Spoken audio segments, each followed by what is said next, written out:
Bueno, la idea de este video es comentarles un ejemplo de aplicación del teorema 2, en donde se demuestra una condición necesaria y suficiente para asegurar la integrabilidad de una función en un intervalo AB. ¿Sí? Entonces, el ejemplo que vamos a desarrollar es para la función identidad, que es f de x igual a x. Vamos a probar que es integrable en 0b y vamos a probar que el valor de su integral está dada por esta expresión. Entonces, si queremos probar la integrabilidad usando el teorema 2, dado un épsilon positivo, tenemos que encontrar una partición P que dependa de ese épsilon. Esa partición P tiene que ser del intervalo 0b, tal que la diferencia entre la suma superior y la suma inferior sea tan chica como quiera. ¿Sí? Entonces, parto de una partición cualquiera del 0b. Esa partición P va a estar dada por T0, T1 hasta Tn, donde el primer elemento de la partición coincide con el extremo izquierdo del intervalo y el último con el extremo derecho. ¿Sí? Queremos definir para esa partición, que es una partición arbitraria del intervalo 0b, queremos poder calcular la suma inferior y suma superior. Para ello necesitamos determinar para cada intervalo, T0, T1, ese es un intervalo, T1, T2, otro subintervalo, y así sucesivamente, queremos determinar el ínfimo y el supremo. En este caso la función identidad es continua y creciente en todos los reales. Entonces va a ser continua y creciente en cada subintervalito. T sub i menos 1, T sub i. Para i variando de 1, que para 1 me da el intervalo T0, T1, y para n me daría el último subintervalo Tn menos 1, Tn. Por lo tanto, si tengo una función continua creciente en un intervalo cerrado, alcanza su ínfimo en el extremo izquierdo del intervalo y el supremo en el extremo derecho del intervalo.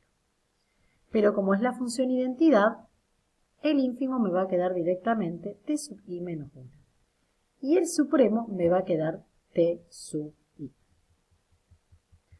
Por lo tanto,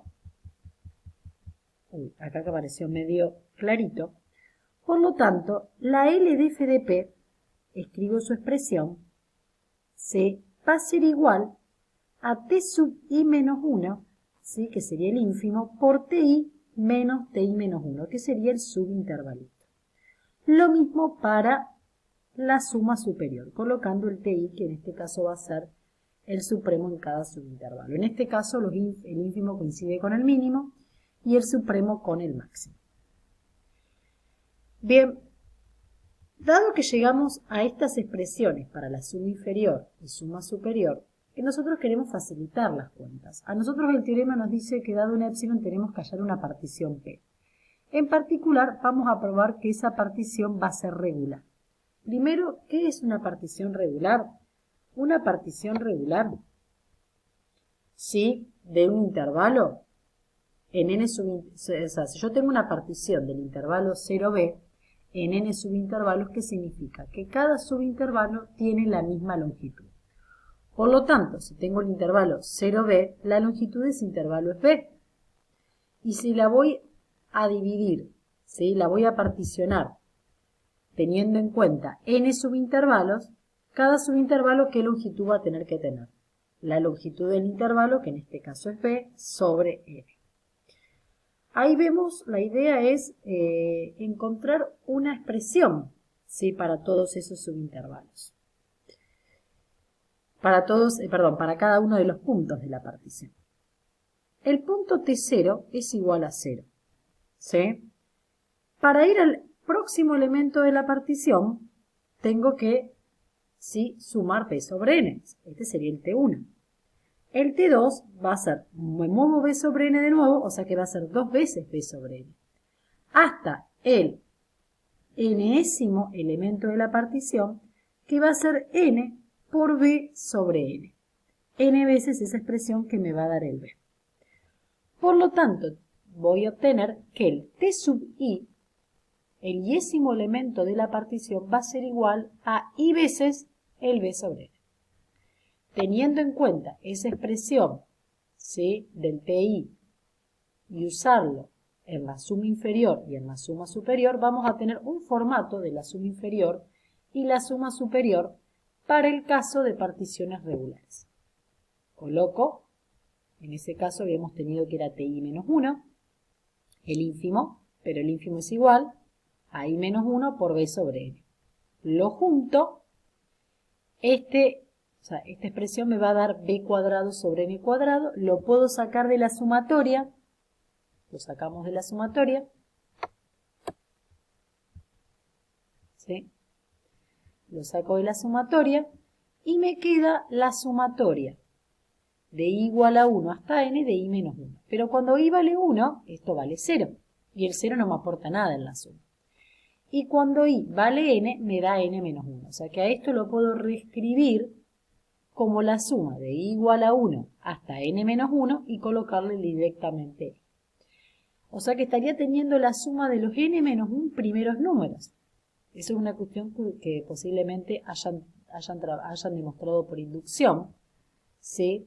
La suma de los n primeros números es igual a n por n más 1 sobre 2. Acá como tengo n menos 1, la suma de los n menos 1 primeros números va a ser n menos 1 por n menos 1 más 1 sobre 2. Supongo que eso lo deberán estar dando en matemática discreta 1, que si bien no recuerdo la están cursando ahora en este momento. Bueno, ¿sí? Por lo tanto, usando esa expresión, si no cualquier cosita después la pueden buscar, la suma de los n primeros números, ¿sí? Cancelamos y nos queda n menos 1 por n sobre 2. Simplificando, obtenemos que la suma inferior para particiones regulares tiene este formato. Lo mismo hacemos con la suma superior. La suma superior, el extremo era el supremo, que el supremo era el ti, pero el ti dijimos que era igual a i por b sobre n. Lo sustituimos, ¿sí?, en la expresión. Me queda b cuadrado sobre n cuadrado, que como es independiente del índice de la sumatoria, lo saco y me queda casi la suma de los n primeros números, que me da n por n más 1 sobre 2. Eso se puede probar por inducción. Por lo tanto, ¿sí?, simplificando este n con este n, obtenemos que el u de f de p para las particiones regulares tiene este formato. Por lo tanto, ¿qué obtuvimos? Obtuvimos que si P es una partición regular del 0B, la diferencia entre la suma superior y la suma inferior es igual a ¿qué? Fíjense que ambas sumas tienen en común el b cuadrado sobre 2. Entonces lo extraemos como factor común cuando hago la resta. ¿Y quién me queda? Este elemento menos el elemento que tengo en la suma inferior. Bien, luego realizando esta suma, tienen el mismo denominador, me va a quedar que esta expresión es igual a b cuadrado sobre n. O sea, la diferencia entre la suma superior y la suma inferior para particiones regulares tiene esta expresión. ¿Y yo qué quiero? Yo quiero encontrar una partición tal que esa diferencia sea menor que epsilon. Entonces, va a bastar, ¿sí?, resuelvo esa desigualdad, el n lo paso, ¿sí?, al miembro derecho, como es positivo no cambia el sentido, y me va a quedar que si yo tomo un n natural mayor al b cuadrado sobre epsilon, va a cumplir que justamente esa diferencia sea menor al epsilon dado. Acá concluyo, luego dado epsilon positivo, existe una partición P. P es una partición regular en n subintervalos con n mayor a b cuadrado sobre epsilon, n natural, tal que la diferencia entre la suma superior y la suma inferior sea menor a epsilon. Y esto prueba por teorema, como el epsilon es arbitrario, que la función es integrable en el 0b. Ahora me resta probar que el valor de la integral es b cuadrado, es esta expresión, b cuadrado sobre 2. ¿Bien? Yo ya sé, o sea, yo ya logré probar que es integrable. Como probé que es integrable, ¿qué se sigue? Como es integrable, va a existir un único número, que ¿quién es el número? La integral, que va a estar entre todas las sumas superiores y todas las sumas inferiores. ¿Sí? Todas porque P es una partición cualquiera de 0b.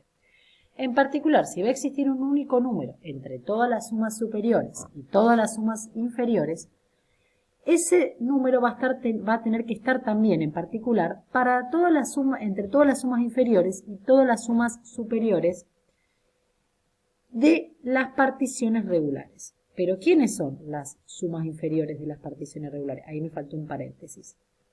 ¿Sí? Ya dimos que la suma inferior de una partición regular tiene esta expresión, lo vimos en la hoja anterior, y la suma superior tiene esta expresión. Bien, donde n es cualquiera, porque o sea, en las particiones regulares, dado un n, tengo una partición regular, o sea, quedan perfectamente determinadas según la cantidad de subintervalos que la quiera determinar. Entonces, como esto se tiene que cumplir para todo n, haciendo n tender a infinito me va a quedar que el extremo izquierdo me va a tender a b cuadrado sobre 2. Porque es como que aplicaría una regla de L'Hopital. ¿Sí? Teniendo en cuenta que n es natural y pasándolo a la variable continua para aplicar L'Hopital, porque me quedaría infinito sobre infinito. Si derivo, me quedaría 1 sobre 1. Por eso me da b cuadrado sobre 2. Lo mismo el miembro derecho. También, cuando n tiende a infinito, se aproxima a b cuadrado sobre 2.